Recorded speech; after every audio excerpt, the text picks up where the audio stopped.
আমাদের হনুমান মন্দিরের ঠিক পিছনে রাধানগর বজরংবলীর যে মন্দির, সেই মন্দিরের পিছনে কি সুন্দর রামধনু উঠেছে।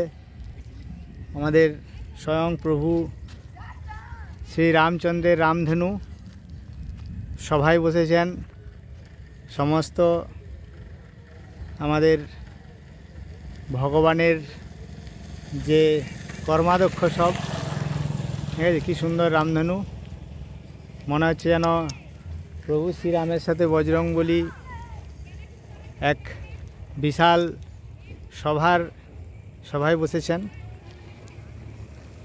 দেখা যাক এই সভার কি পজিটিভ রেজাল্ট আসে, ফলাফল কি হয়।